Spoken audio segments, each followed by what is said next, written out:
is another Wednesday night, and you are right on time for the news with the extra touch that goes beyond the ordinary. Hope you're living up to your part of the saying that security is everybody's business in view of the rising spate of insecurity in the country.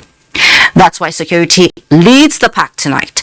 Beginning with the Federal Executive Council, which approved more than 2.6 billion naira for the purchase of vehicles, communication and other security gadgets for security agencies in the FCT, aimed at ensuring the security and safety of Nigeria's capital city. We also have the interface on insecurity between the Senate leadership and service chiefs. And elsewhere, the Inspector General of Police brainstorms with his men. Don't miss out on the outcome of all these. It seems there is no end in sight for the ongoing ASU strike, following another extension. We shall shine our spotlight on the implication of the latest extension. 5G network is in the news again. Does it affect aviation? Find out what the Minister of Communications and Digital Economy has to say about that. There is an untold story of the ancient city of Zaria that you would get to know about tonight. National Broadcasting Commission slams 5 million naira fine on Trust TV for airing BBC documentary on banditry. We have much more on our lineup, so sit back for the full package as the taste of the pudding lies in the eating. I am Fatima Umar Buba, and this is News Extra. I welcome you all. You can follow this news broadcast live on our website, nta.ng/live, and all our social media platforms displayed on the screen for updates. And we begin with FEC. The Federal Executive Council has approved $2.59 billion for the development of Badagry Deep Sea Port in Lagos State.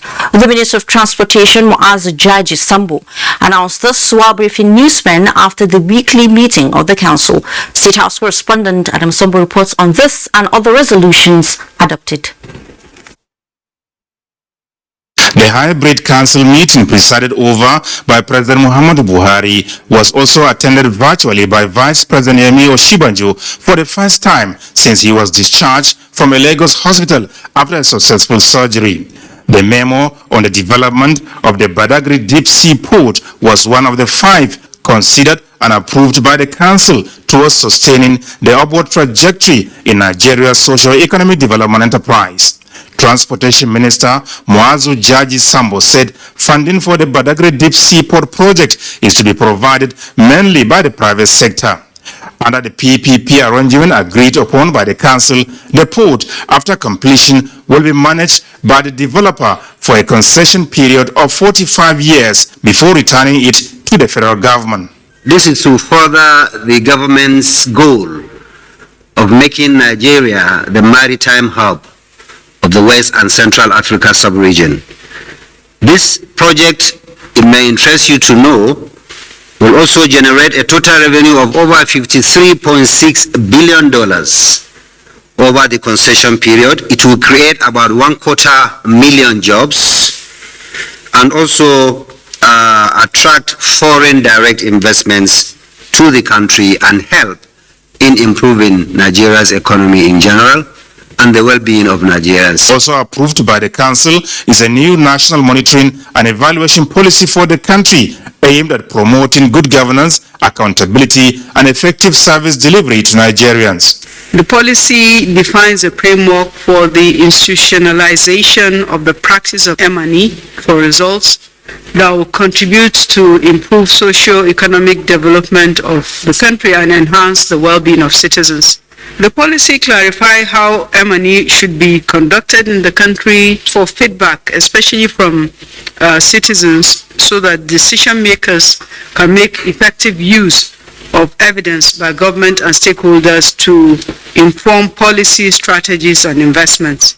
The Independent Corrupt Practices and Other Related Offences Commission (ICPC) has also been given the go-ahead to procure 25 operational vehicles at 810.5 million naira. The need for the procurement is based on the fact that the ICPC today has increased its activities This has been occasioned by improved management, expansion of scope of operations through establishment of more state offices across the country, increase in personnel, among others.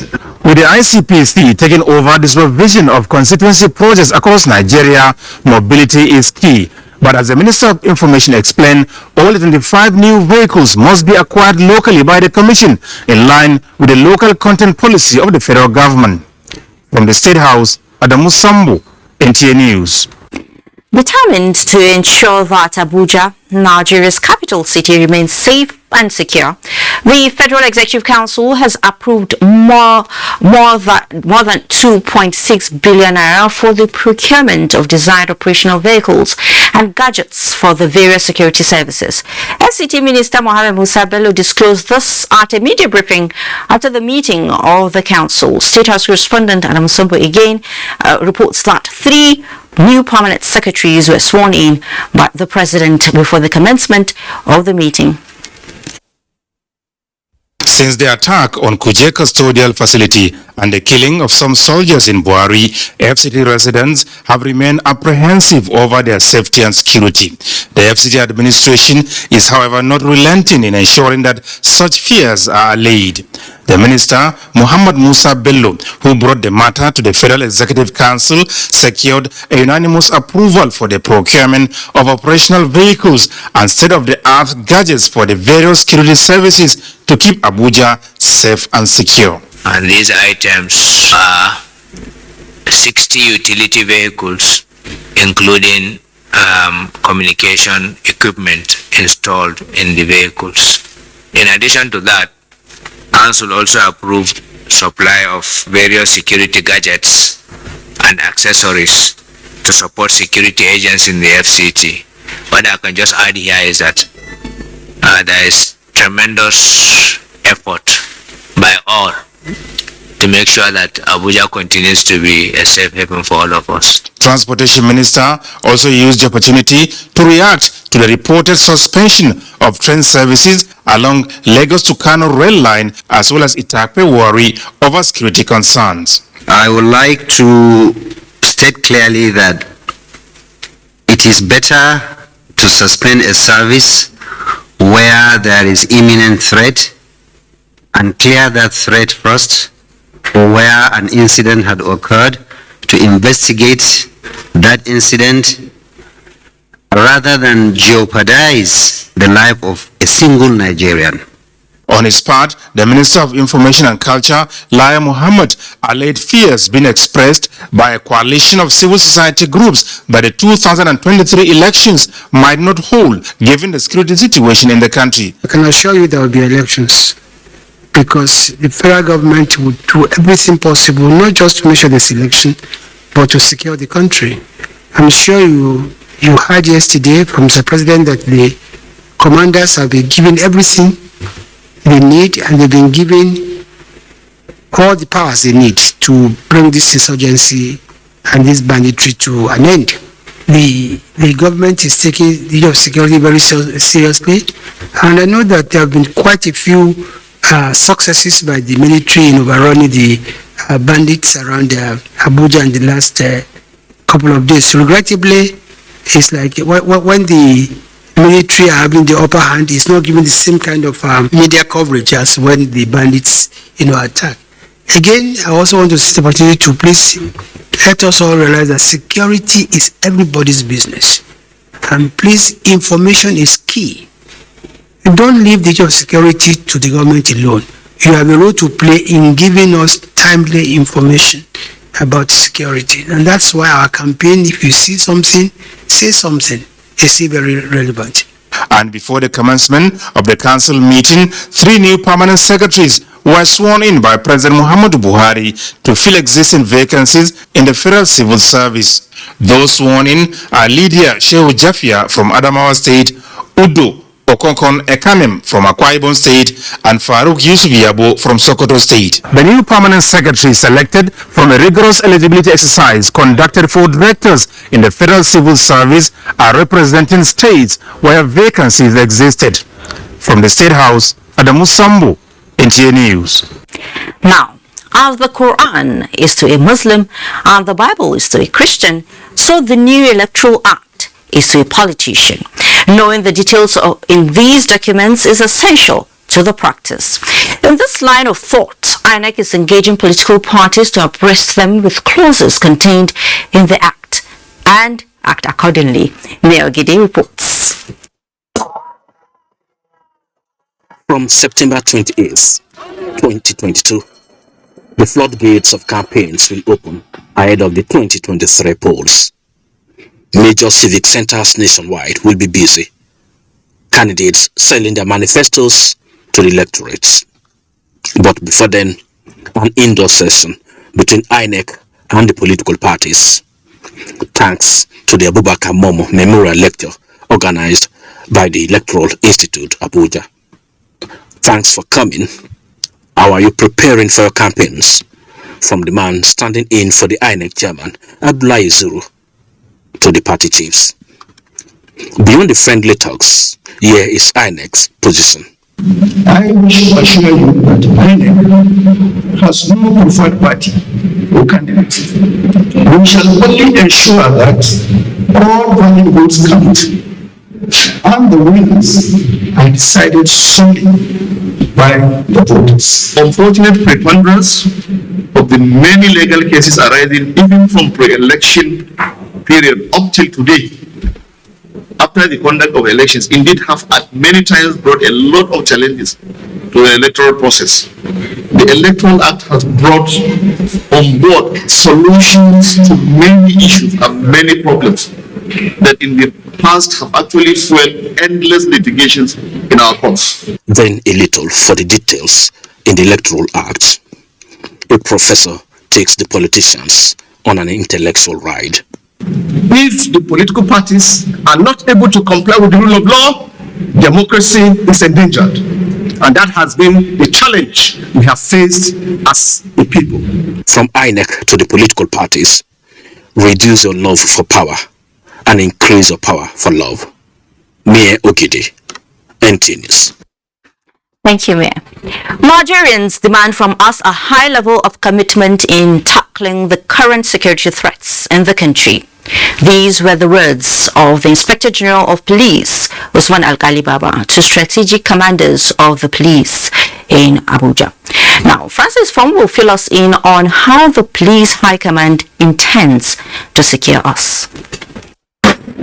This is the meeting of the field commanders of the force with the Inspector General of Police since the Kuje Custodial Center attack. The meeting is to, among other things, to review the extent of compliance with the directives that police commanders liaise with the Nigerian Correctional Service authorities in their areas of responsibility, jointly review the security architecture with a view to identifying vulnerabilities at the custodial facilities and complement the service in upscaling security in and around such facilities to prevent any further security breach in line with the directives of Mr. President.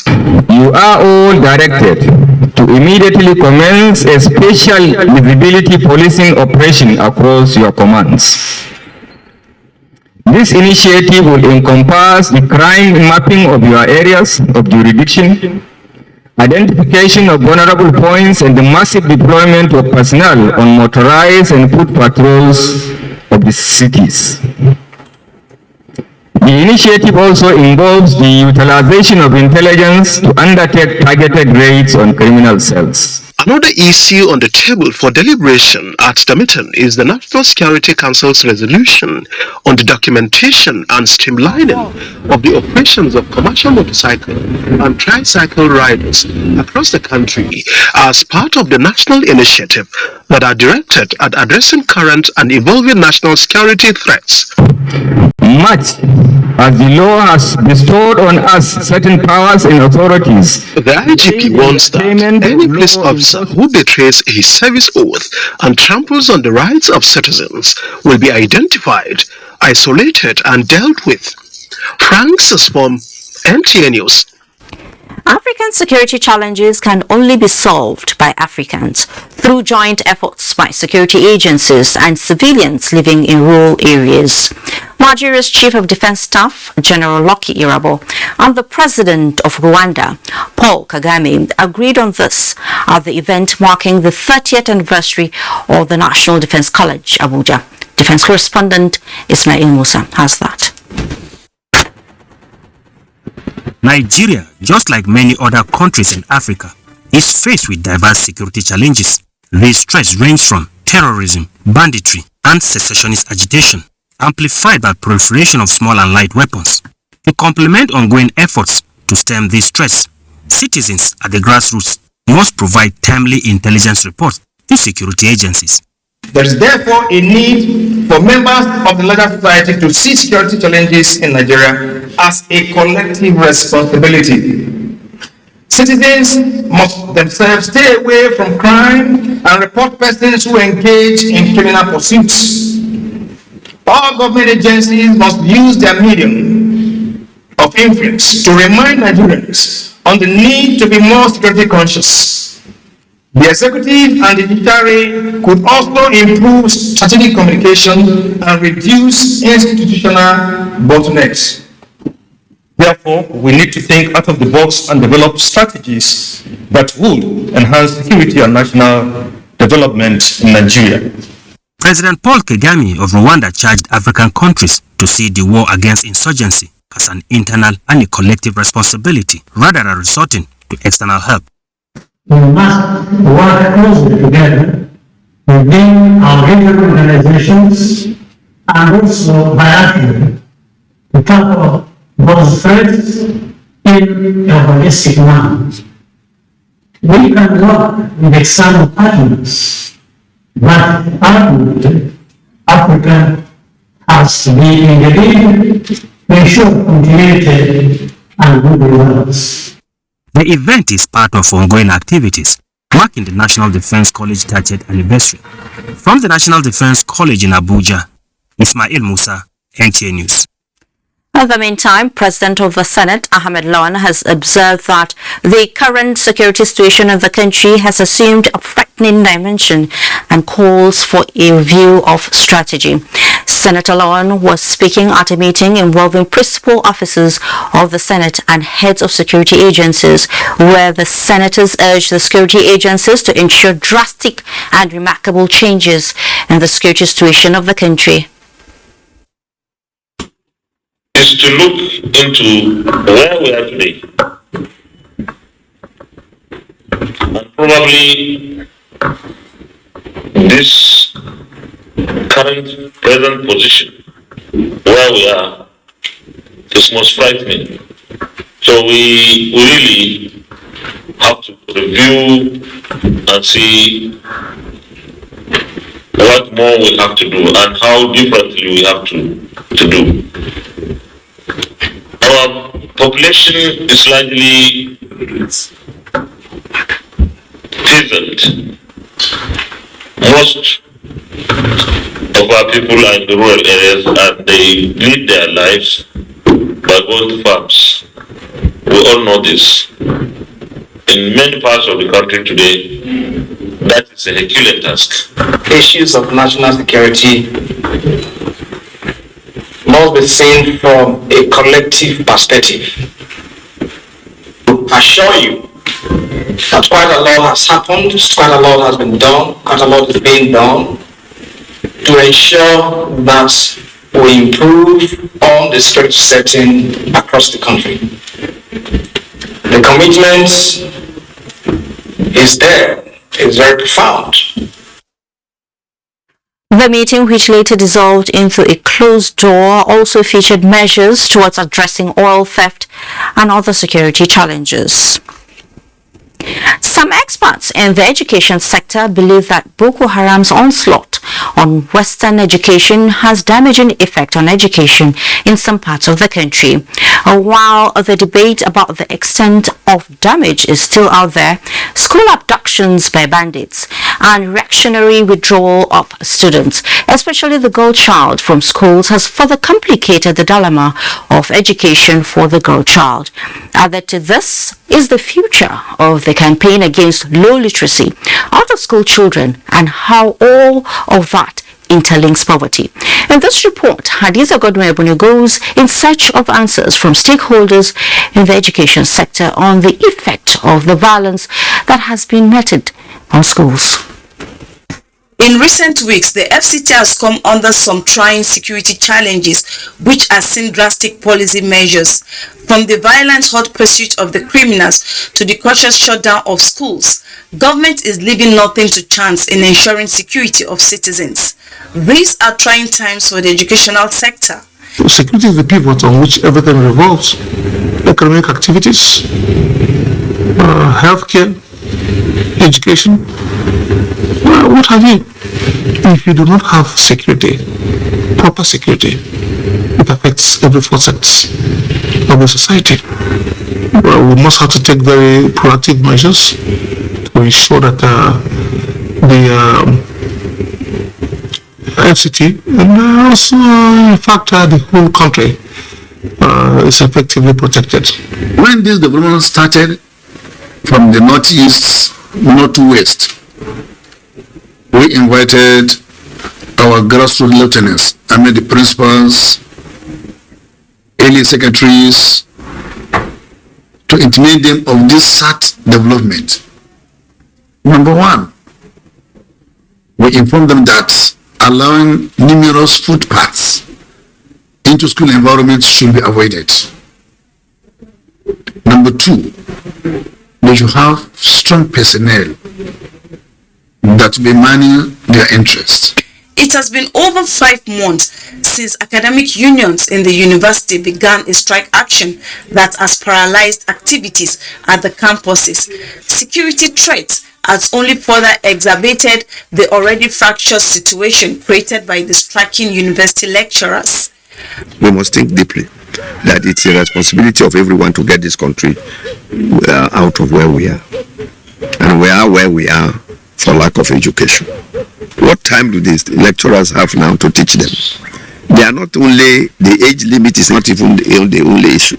It's that they are ill-equipped. No market will want to take any half-baked university graduate.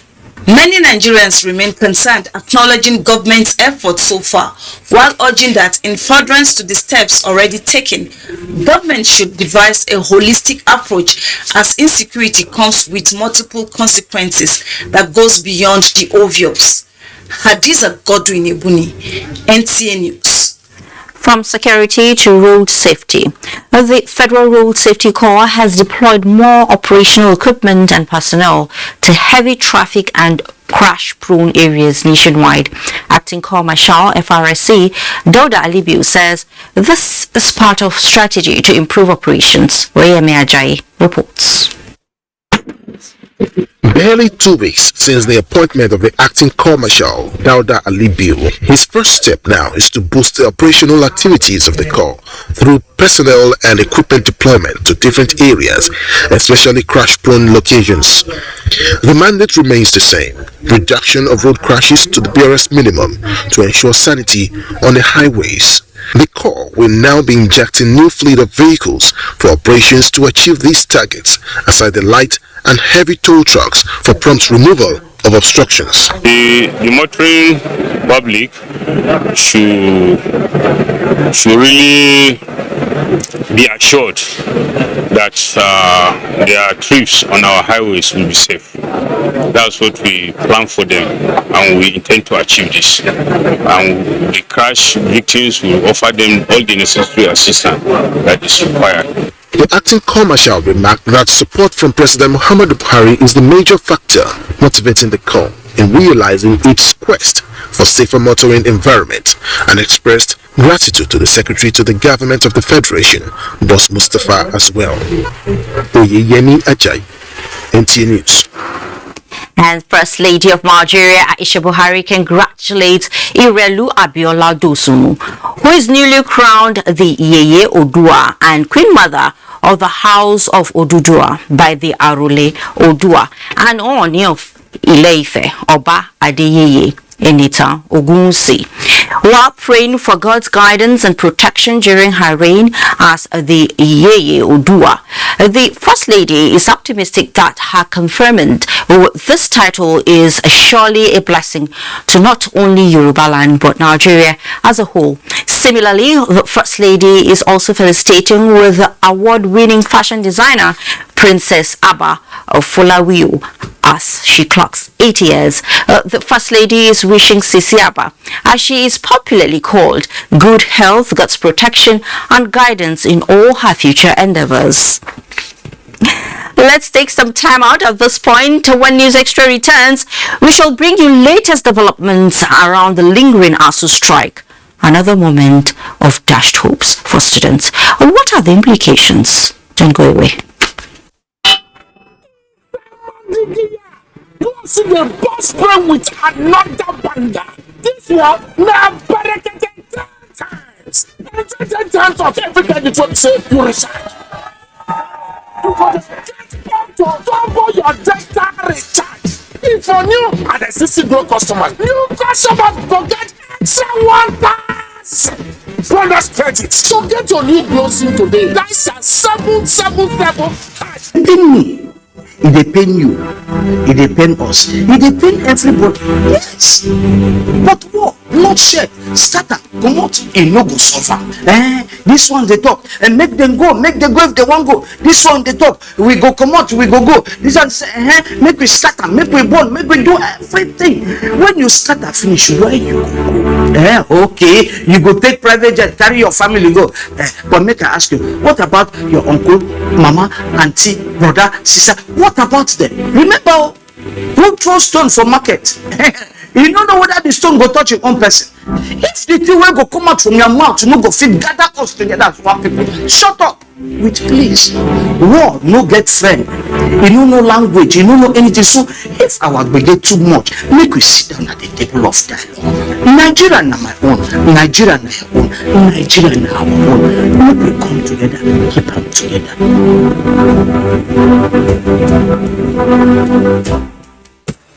The Federal Ministry of Transportation, in conjunction with the Nigerian Shippers Council, organized a one-day sensitization program on the mandate of Nigerian Shippers Council as Port Economic Regulator with the theme Port Economic Regulator NSC in Focus. Date Thursday, 4th August 2022. Time 10 a.m.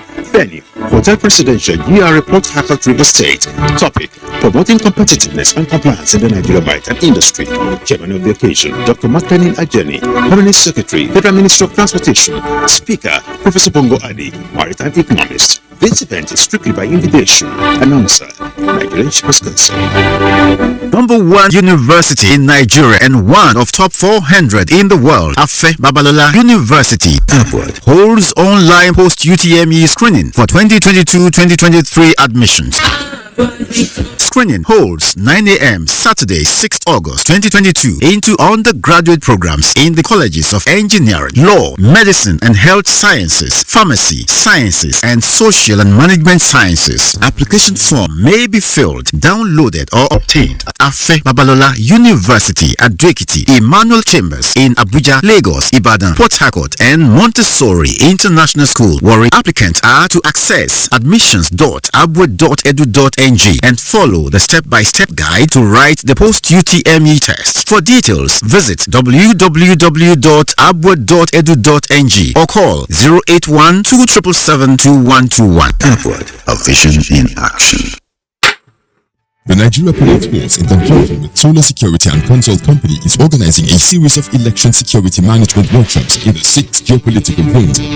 2023 general elections, enhancing national security capacity for the secure and credible electoral process in Nigeria. Date August 4th to 8th, 2022. Venue International Conference Center, Abuja. Time Day 1. The opening ceremony is at 10 a.m. on Day 1, August 4th, 2022. Day 2, 8 a.m. to 5 p.m. The speakers will handle various topics, among which are police preparedness, 2022 general elections, election threats in Nigeria, interagency collaboration, managing officers' mental health, legal, media, and electoral offences and punishment issues. Special guest of honor, Major General Babagana Munguno, National Security Advisor, Chief Post Alkali Baba, Inspector General of Police. Expected participants include stakeholders in election security management, management in Nigeria. For inquiries, please call any of these numbers: 0812-001-0000 or 0803-717-4527. Announcer, Solar Security and Comfort Company Limited.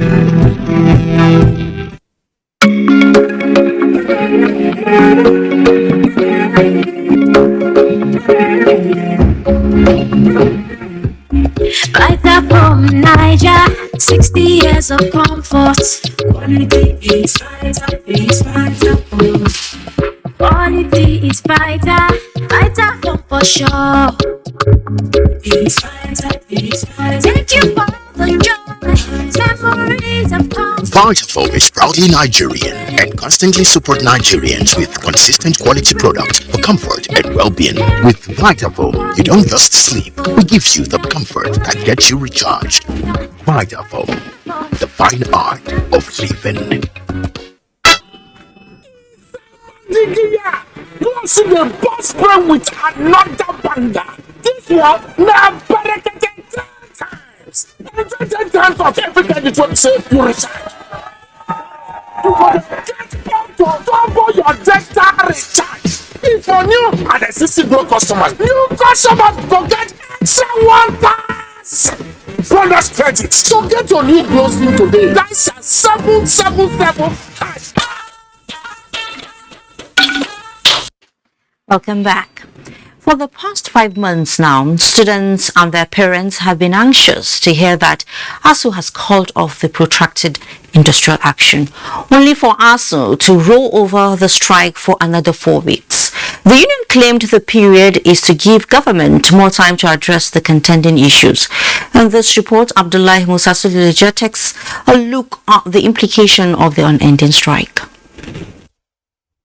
The contentious issues between government and ASU have been in public domain. Talks between the two have been on, but students of public universities remain at home for long, enough to cover an entire session.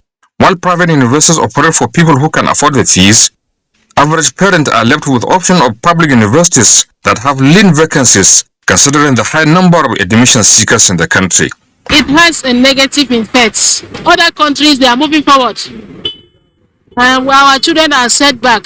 The extension of strike for another 4 weeks is described as one disaster too many. It's really unfair, and the parents are really not happy about that. There's no money. There are a lot of problems that this crisis has caused. The students' lives are being destroyed morally, psychologically, and every form of development is being truncated. I'm tired of this whole strike. I want to go back to school. Almost on every account of its industrial action, ASU extracts some sort of financial commitment from the government, and this seems to constitute some kind of win situation until the next strike action. My plea here is ASU should make a better consideration. Federal government should make the best of all consideration. For 2 million young people we listen to the community, and then these 2 million, uncontrolled energies, so you have rape, you have armed robbery. Certainly, observers are keen to see the resolution of this unhealthy development in Nigerian university system to enable the institutions compete favorably with their counterparts in the world.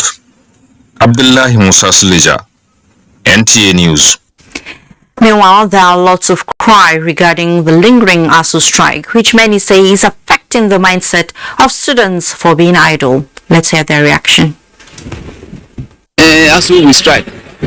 It's bad. The future of the country is being bastardized. The future of the progress of the country is they are making things so worse.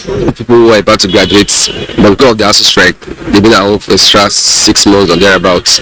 And yesterday when I heard about the extension by 4 weeks, I wasn't happy because, like I told you, I have somebody who was supposed to be graduating very soon, but due to the ASU strike, they have to still stay home longer than necessary. When people say government, yeah, it's not government only. We're the lecturers, because I heard that one of the problems that was existing was that lecturers were not ready. Mostly the problems to be in the IPPS pay system. They're supposed to be. Because also that has also an effect that one lecturer will be having lectures in about 5-7 universities. It also has dampened on the employment rate of the new graduates. Among the students, I had a friend during an ASU strike in 2001 or 2000 or thereabout. He became depressed. Rather than allowing the students to stay on for 5 months, whereby a lot of things are going on.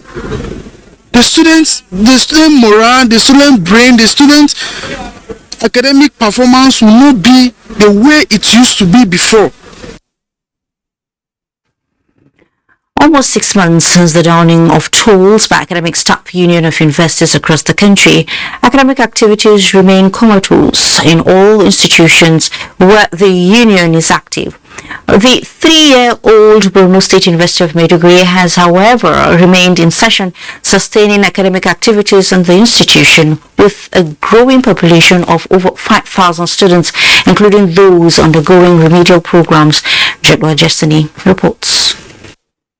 It is now 6 months since members of Academic Staff Union of Universities, ASU, embarked on series of strike actions with recent extension of 4 weeks to compel the federal government to meet their demands.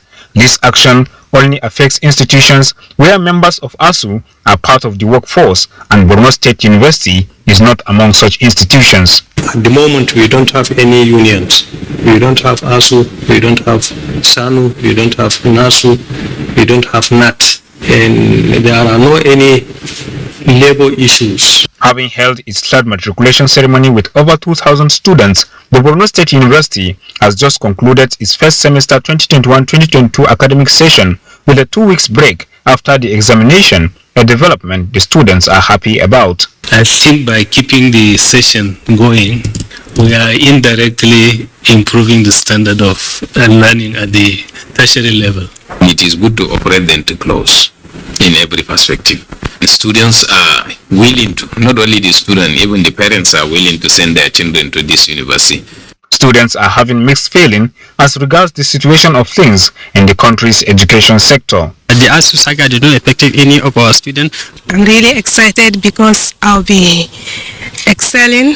The ASU strike has not only affected education but also development of the nation, and students are hopeful and praying that the strike is called off for the good of all. If it is affecting others, it is also affecting the academic staff also. In fact, 90% of the professors in the Nigerian university system, their children study within the university, public university system. The 3-year-old Borno State University has distinguished itself among peer institutions by sustaining teaching and learning, and it is expected that such act will lead to an end to the industrial crisis by ASU. In Maiduguri, Jedwa Jesse, NTA News. Let's head to Ilorin now, where the Thomas Adewumi University Oko Irese Kwara State has recorded another milestone in repositioning its standard by the inauguration of its first female vice chancellor to pilot the affairs of the institution till 2027. She is Professor Francisca Oladipo. Kende Omolosho reports that the inauguration held at the University Auditorium attracted dignitaries from all walks of life. Since in February 2021, Thomas Adewumi University commenced academic activities with qualitative teaching and learning in 15-degree programs comprising 12 departments with 3 faculties: basic medical and health sciences, computing and applied sciences, as well as management and social sciences. The citadel of learning is determined to provide innovative education and groom professionals with high moral values and entrepreneurial skills that can compete globally. The choice of Professor Francisca Oladipo is part of the university's commitment to providing quality leadership while instituting a reward system that will help elevate the current ranking of the university from 252 to be among the first 10. An attestation to a determination to improve the ranking of the university was the signing of a memorandum of understanding with the Federal University of Lokoja on education, research, and social cooperation. In addition to law, which is a prestigious program, we're also looking at skills-based programs. So we're going to be setting a center for technology management and innovations.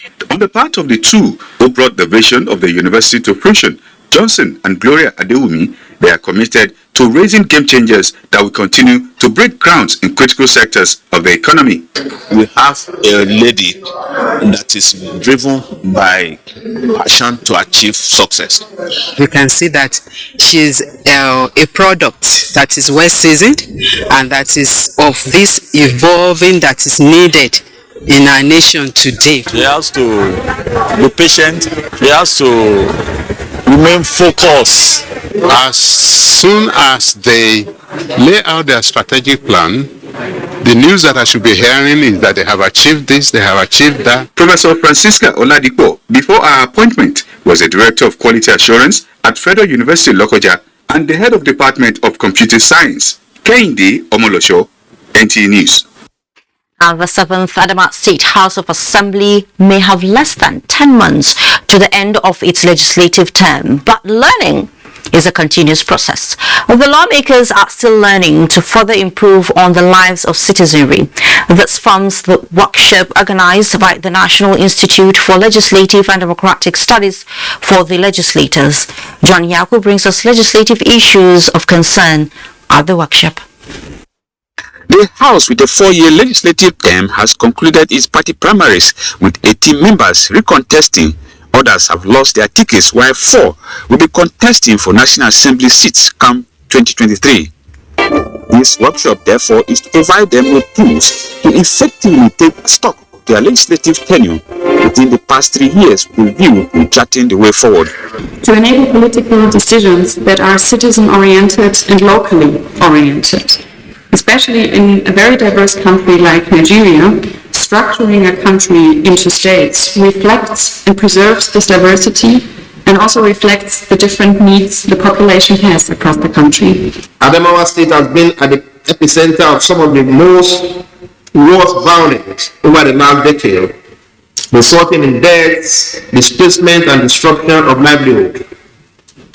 This monumental and evolving threat to the peace and security of our country requires an honest conversation among the Nigerian elite and political class on how we can effectively and collectively respond to these issues. The workshop considered the roles of lawmakers before, during and after elections, provide legislative reporting tools for measuring effectiveness and performance of the Assembly. Before we came into the House, we were trained by American agency, and while we were in the House, we were trained by NIS, and while going out, we also did training so that we wind up very well, so that we file our reports very well, and that's the need for the training, and that's what called for the training.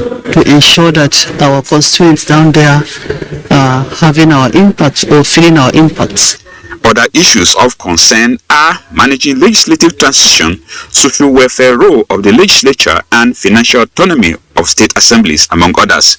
In Abuja, John Yaku, NTA News.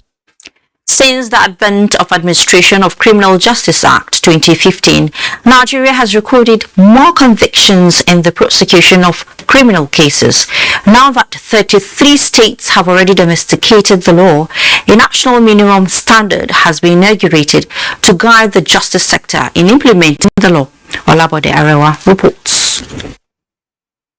One of the key provisions that made the Administration of Criminal Justice Act of 2015 is the day-to-day hearing of criminal trials.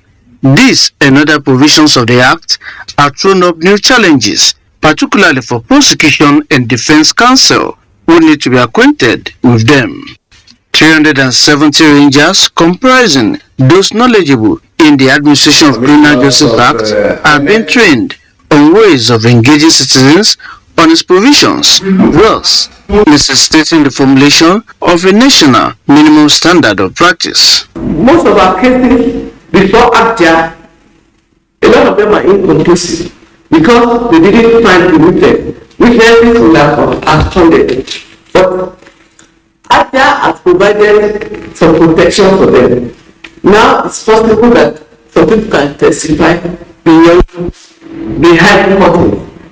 and hide identity.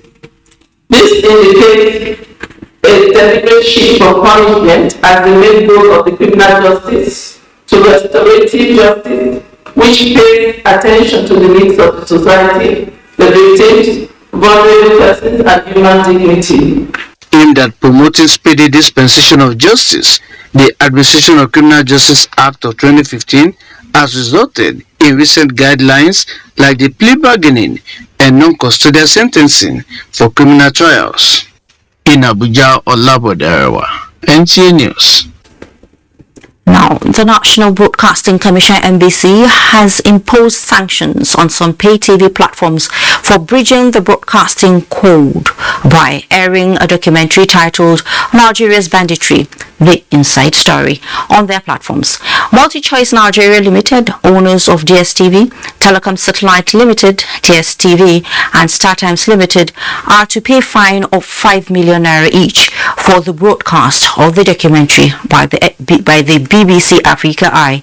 In a statement signed by the Director General of the Commission, Balarabe Shehu Ilela, the pay TV are sanctioned for airing the documentary titled Bandits Warlord of Zamfara, which the statement said glorified the activities of bandits and undermines national security in Nigeria.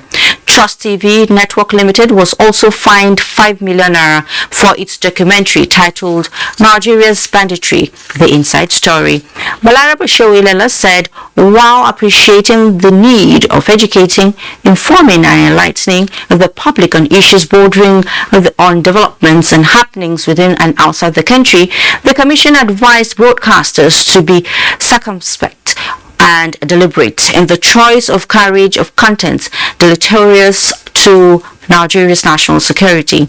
Consequently, the airing and carriage of these documentaries contravened the provisions of the Nigeria Broadcasting Code, 6th edition. The NBC boss emphasized that the imposed penalties on the broadcast media platforms and stations is to be remitted not later than August 30, 2022, adding that failure to comply will lead to the imposition of a higher sanction as provided in the code. Time for another break. We'll be right back.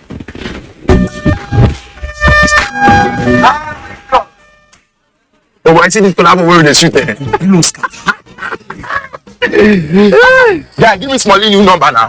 Romance without finance na annoyance. Better give me ball. Yeah, give me the number. Oh yeah, jot the number down. 005. Where the complete number? It's always so hot. Like the guys are gonna need juice, so just like juices. Hey, where I give you last numbers? My 5 password. 400 you owe me. We are 7650. What's you? What's you? Smiley, hello, alright.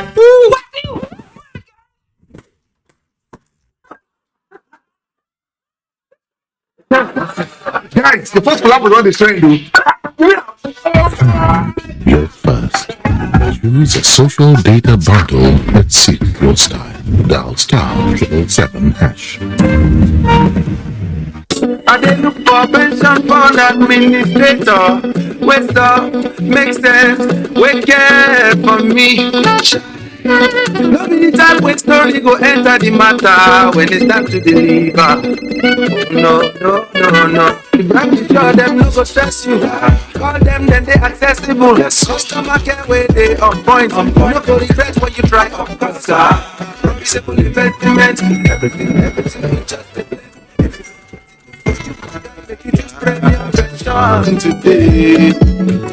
Make that switch to premium pension. Premium pension. Make that switch to premium pension. Join over 700,000 satisfied members and enjoy the premium experience at our offices across the 36 states in Nigeria, including the FCT. Call 094615-700-704 to make the switch today. Premium pension. Active today, premium tomorrow. All I do is win. I wake up, I win. I close my eyes, and I win.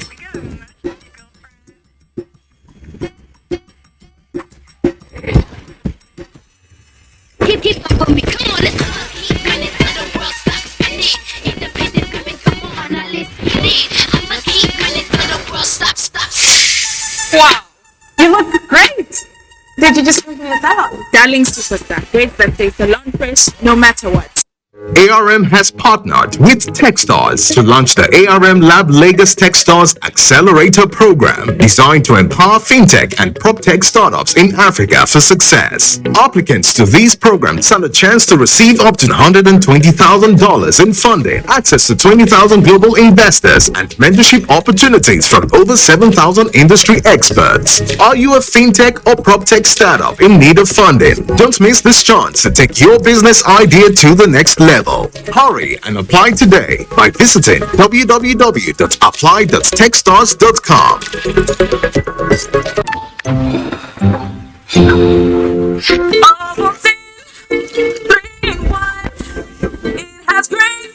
Good day ahead.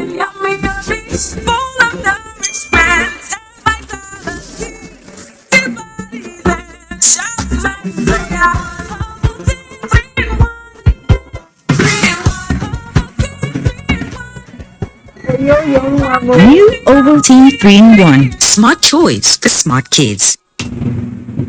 Uh-oh, Grace, you've got places to be, and this chump has forgotten something, but he must trust you, leaving you with his basket. Time to take matters into your own hands. Grab that papaya, now make a mess of it.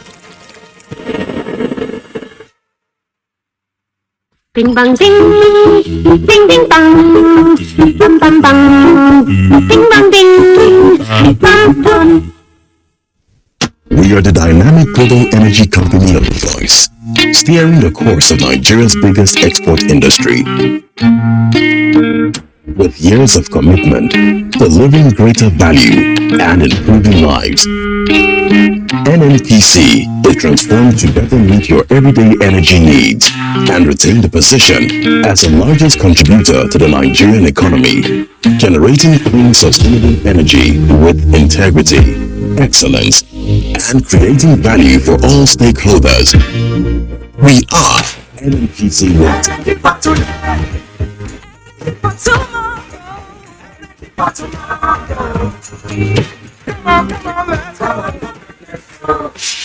Wake up the champion in your child. Give them energy to go further. Milo Active Go and the natural goodness of malt, milk, and cocoa helps wake up the champion in your child.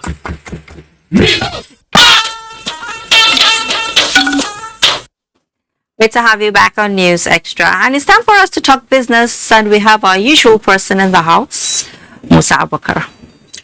Thank you, Fatima.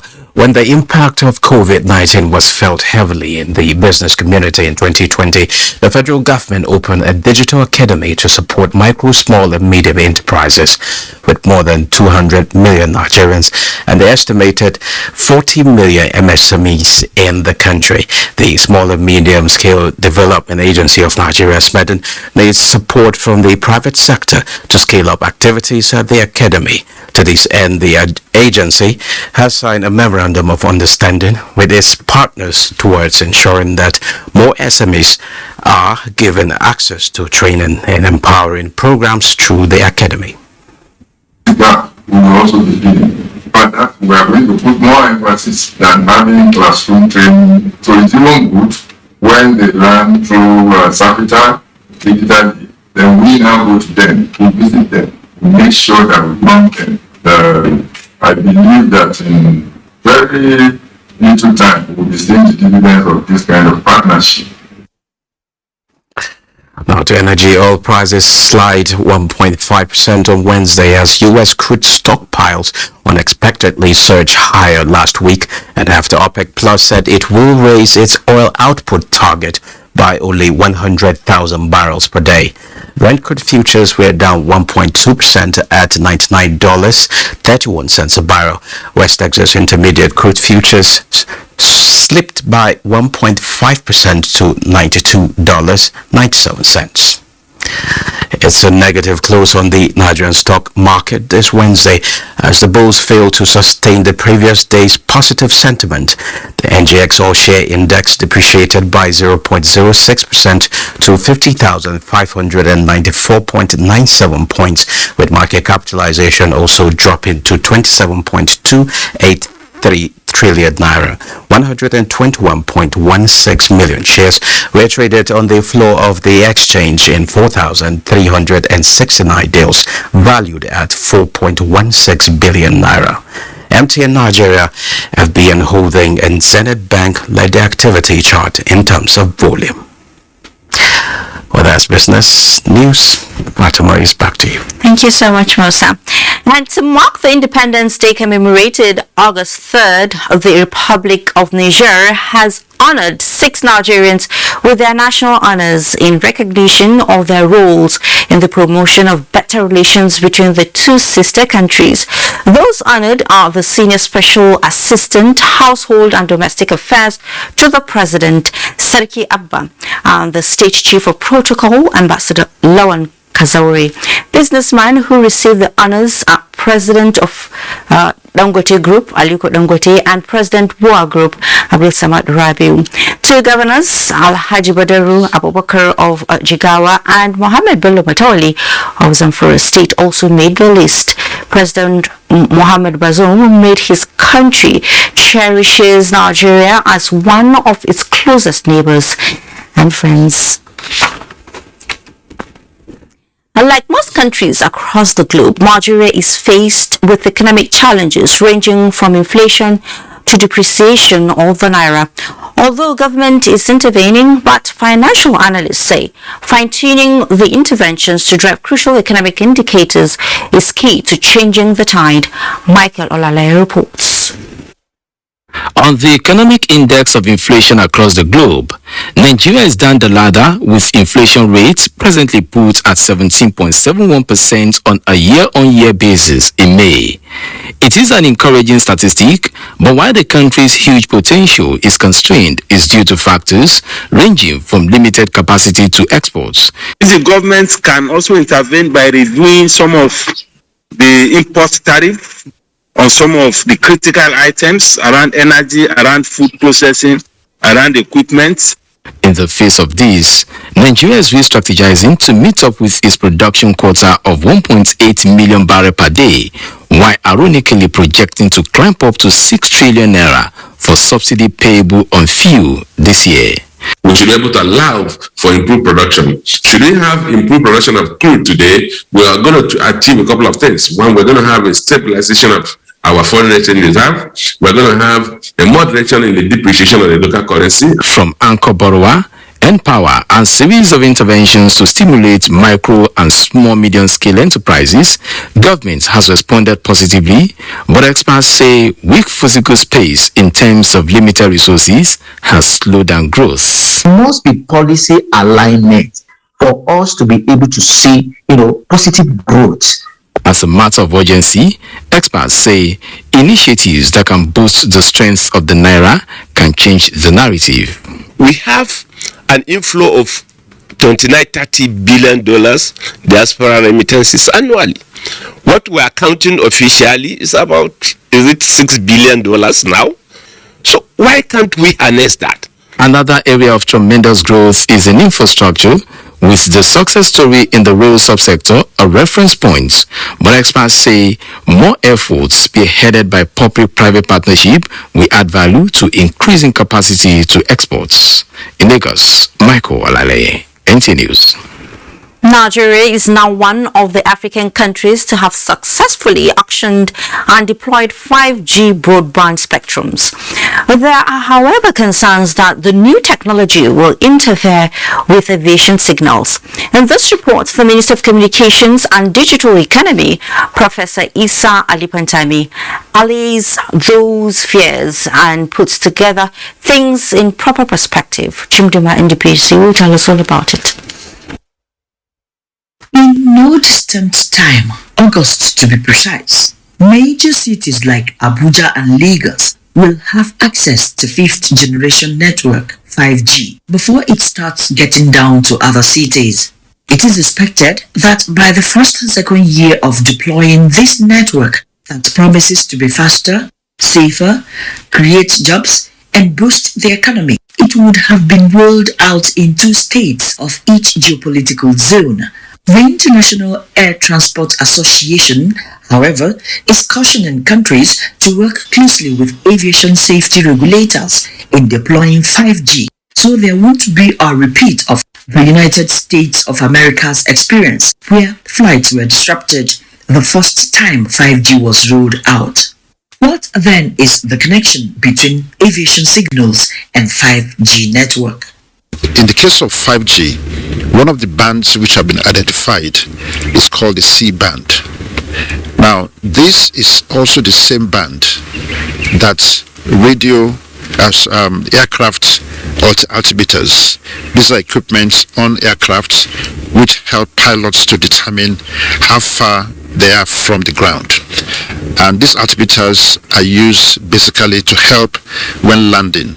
If the 5G interferes with his signal because the frequencies are close and give him wrong information, especially when the weather is bad or is late in the night, you have a crash on your hands. What a whole lot of technology or communication companies have done in the US, for instance, was that they shut down the antennas close to airports.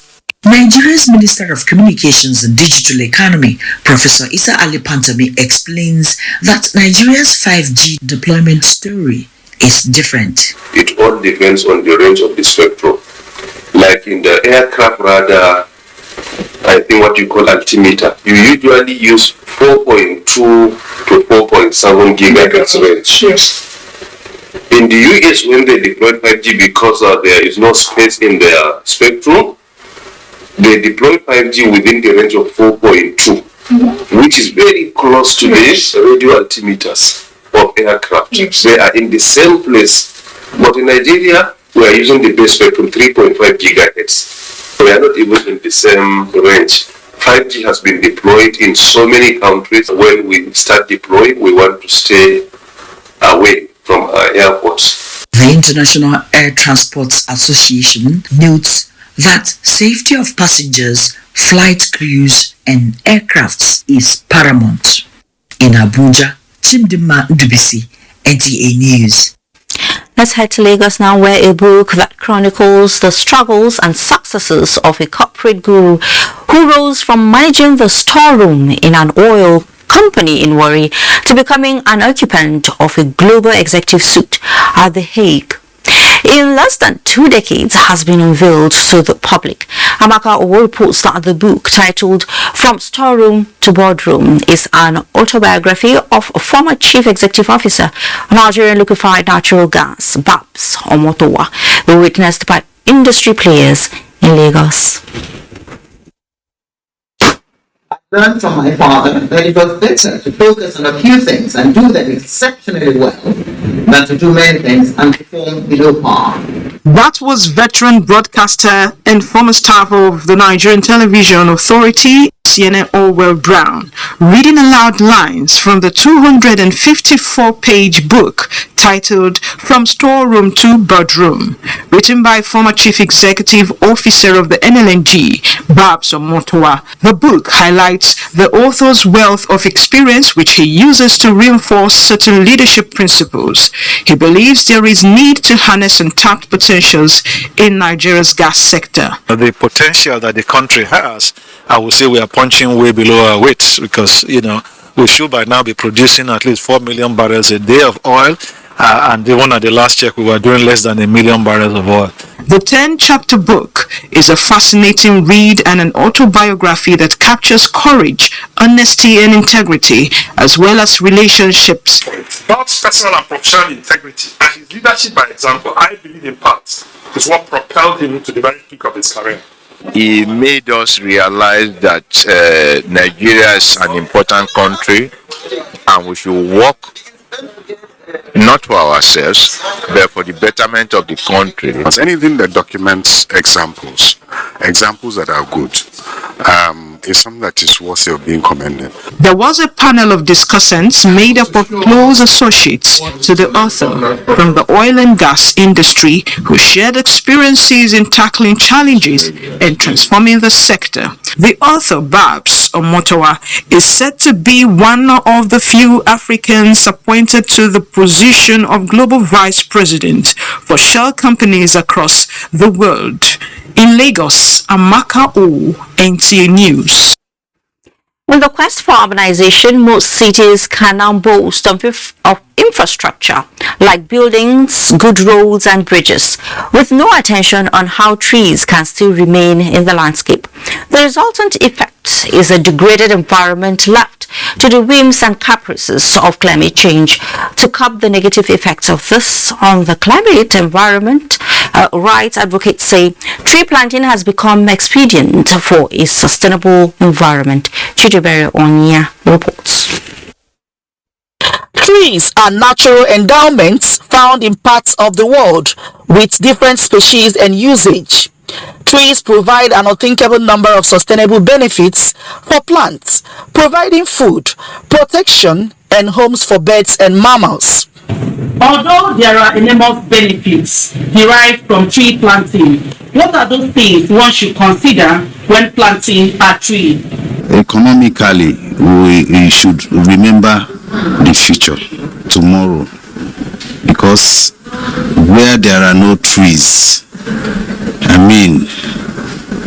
it won't be comfortable for living, especially in the side of the production of oxygen.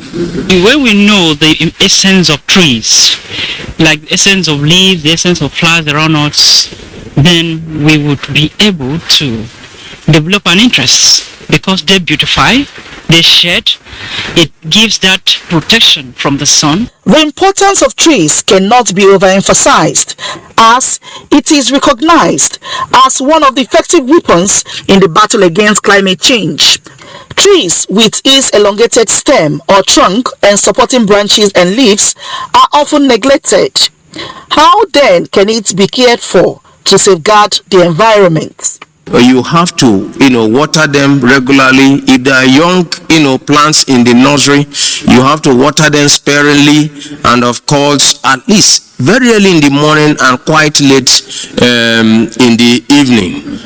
There are some animals that can eat the plants at the lower stage, so you have to use, something like a gauze wire to protect them. Trees also are used as for ornamental purpose. We plant them, we use them to line our streets and the rest of them. To tackle climate change and its attendant effects, experts have advised that planting trees is one of the easiest ways to save the environment from global warming. In Port Harcourt, Chidibere Onya, NTA News. Zaria. When you hear that name, what comes to mind is a prestigious citadel of learning, the famous Ahmadu Bello University. But Zaria in Kaduna State is much more than that. It stands as one of Nigeria's top cities.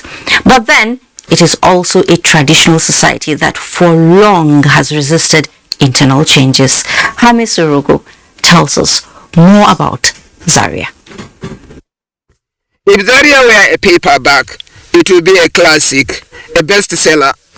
It is a place of memory, a high-impact city for the values it brings to bear on nation building. Scholarship is one, so its rich cultural heritage, so also its long list of statesmen who left their footprints on time. Yet, for all this, the city of Zaria has never been beyond a glorified local government area. For over 50 years of my life, I have known Zaria city. My mother's younger sister married here. So for all that years, I have been keeping tab of what is happening around this area. Around all that years, Zaria city never changes to me. It has always been the same. The streets, the people, the areas. Yes, I don't know whether that is a function of the people or the function of the environment. But then, in the last 1 year or so, I am seeing some changes that are taking place in the area. Not only in the physical environment, but also in the way things are done at the societal level. What is happening to Zaria city? There is a multidimensional approach now by the state government and the traditional authority to transform Zaria to a modern city.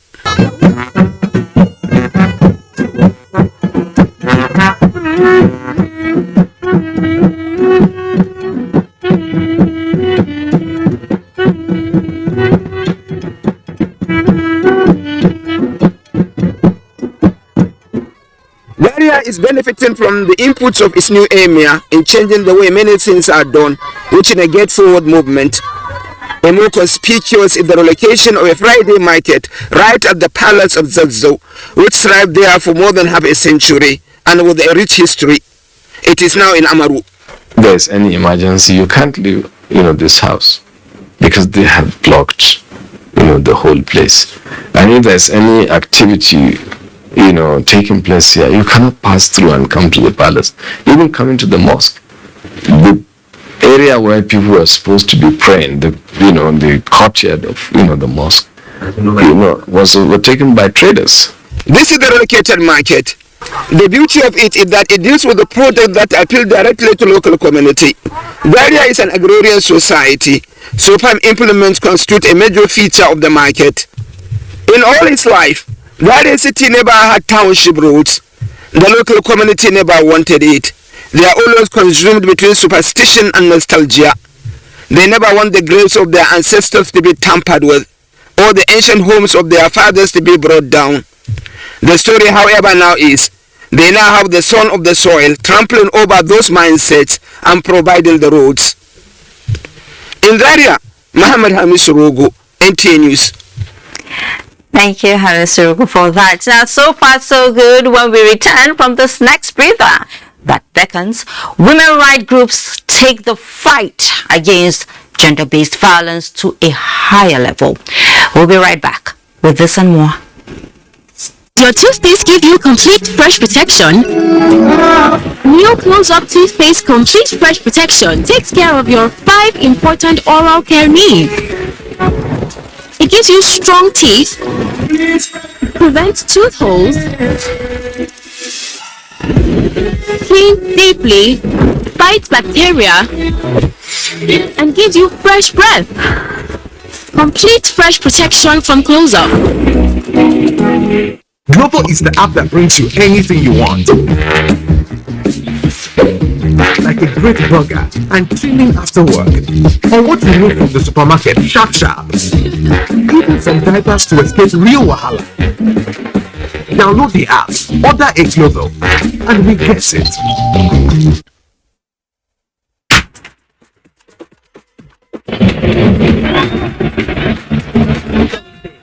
The power.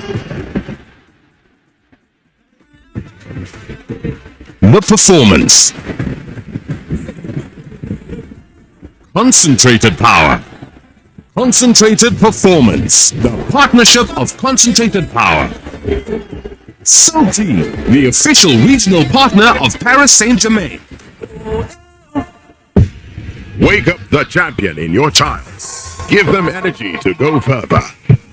Minnow Active Go and the natural goodness of malt, milk, and cocoa helps wake up the champion in your child.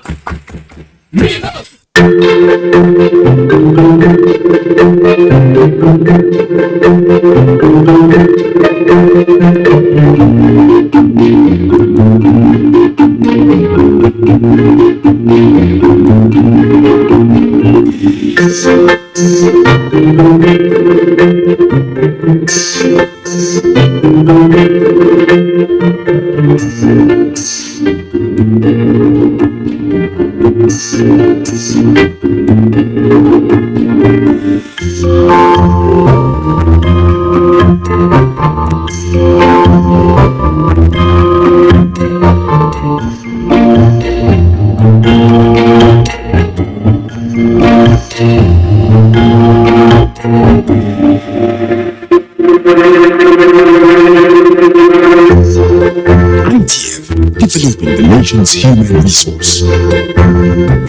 Music is fuel that fires up our souls. Today, African music has a dominant place on the world map. This massive music movement creating waves across the globe. I have seen the evolution and the growth of this industry. But every movement starts with a story. And the best place to start any story is at the very beginning. There's a phenomenal energy that can only come from Africa.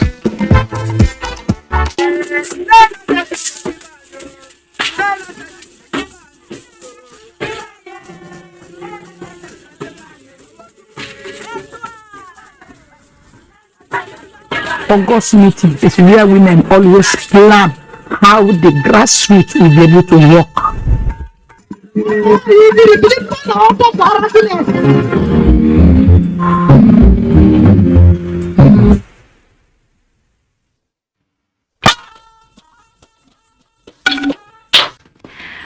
is News Extra. I welcome you back.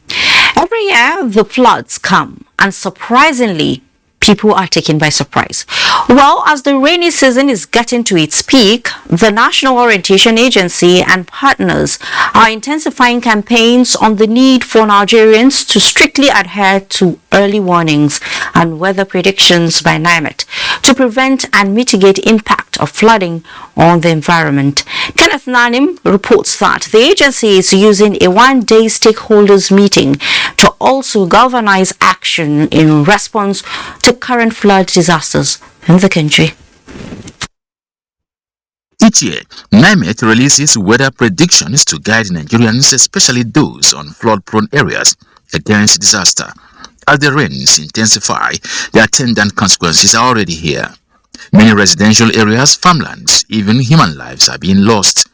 NIMET says this can be averted. We shouldn't build in floodplain areas. We should always follow the guidelines, employing the integrated flood management strategy. And in this, all the stakeholders need to be on deck. Here, the National Orientation Agency and relevant partners are putting thoughts together to come up with corresponding strategies to sustain the reorientation campaign on friendly attitude to the environment. The need for government or relevant agencies to apply adequate sanctions on those that deface or degrade the environment is one major factor established at this forum. The source of our activities on the issue of flooding is to embark on sensitization advocacy campaigns to change people's behavior, especially in areas of improper disposal of waste, blocking of drainages, and building on waterways. It is for us all as change agents to come together, bringing a wealth of experience from our various agencies to work out a formidable action plan that will save Nigerians the pain and the agonies that they may likely go through in the event of flooding as predicted for 2022. The forum is also collecting national flood database that will serve as a guide for collective action on flood prevention and mitigation, as well as other climate issues in the country. Kenneth Nanim, NTA News. Let's head to the metro now to further complement the post-insurgency recovery initiatives of the federal and state governments. Women rights activists are intensifying efforts through advocacies and training of gender-based violence actors and service providers in Yobe State. Yunus Suleiman reports that the training, which was at the instance of Muslim Sisters Organization of Nigeria, attracted civil society organizations and relevant stakeholders from the targeted local government areas of the state. The desire to bring to an end widespread cases of gender-based violence in the society is continuing to receive more support from both local and international women and girl child rights activists in the Northeast region. This 3-day training session for community-based GBV actors and service providers on use and rolling out of GBV prevention and response in Yobe State is designed to scale up risk mitigation and federal systems for service delivery to survivors. The program is being implemented by the Muslim Sisters Organization of Nigeria with the support of Women's Peace and Humanitarian Fund, a United Nations and civil society partnership in collaboration with Spotlight Initiative and UN Women. We produce a manual what can be a reference to any incoming GBG actor to build his capacity and become conversant with the whole process of GBG service delivery. Before coming on and other actors into the GBP activities, a lot of people don't know how to go about when GBP incidents has been meted against their daughters or their child. But with the help of our donors and our funders and the principal actors of which we work on with the security personnel. The stakeholders advocated more education, information sharing and media engagement as strategies to be employed in tackling the menace in the Northeast region, which is fast recovering from activities of insurgents. In the Matru, Yunusa Suleiman, NTA News. Achieving credible and acceptable census data in 2023 continues to be on the front burner of discourse involving the National Population Commission. This determination has birthed an agreement with the National Orientation Agency to ramp up civic education on population issues. The two sides reached their agreement recently at the NPC headquarters in Abuja. Here is Oluseyi Adiabo with the details. Nigeria's population and housing census is slated for April next year. This is coming 16 years after the 2006 census. The National Population Commission has remained unrelenting in the quest to provide accurate and acceptable data through a digitized exercise. With advocacy expected to be one of the deciding factors, the NPC is now incorporating the National Orientation Agency into its scheme, primarily to leverage on its national spread to sensitize Nigerians on gains of active participation. Part of the message that we want to pass to Nigerians, you don't have to travel to your state of origin and get counted. We can link every citizen to his own state of origin. Not only do we commit to this partnership, sir, we also commit to commencing the process immediately after this. The state representatives of NPC remarked that going into partnership with NOA will address major orders they face at the sub-national levels. I want to advise that once a member comes out of your office to the states, the directors will come to us and we'll all work together. We now need to move beyond the state, move beyond the local government headquarters, and now into the communities proper. Yes, and speak to them in the language that they understand. The theme of the 2023 census, You Can't and Be Counted, will form the cross of messages the NOA has pledged to champion nationwide. In Abuja, Oluseyi Adiabo, NTA News. Let's take our last break for the night, after which we bring you a bit of sports in just a moment.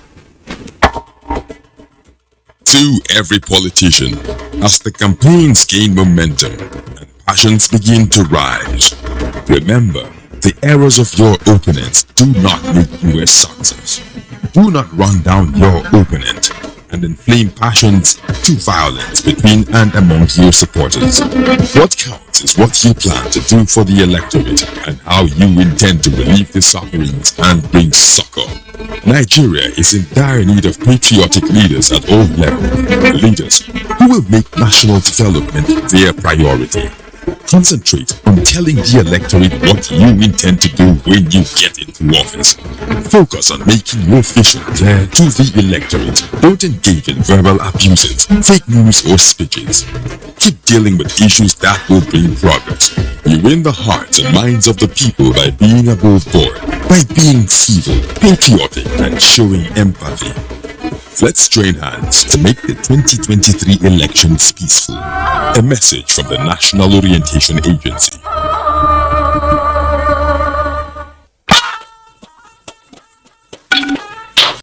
Let's talk sports. Nigeria's Favour Ofili returns from isolation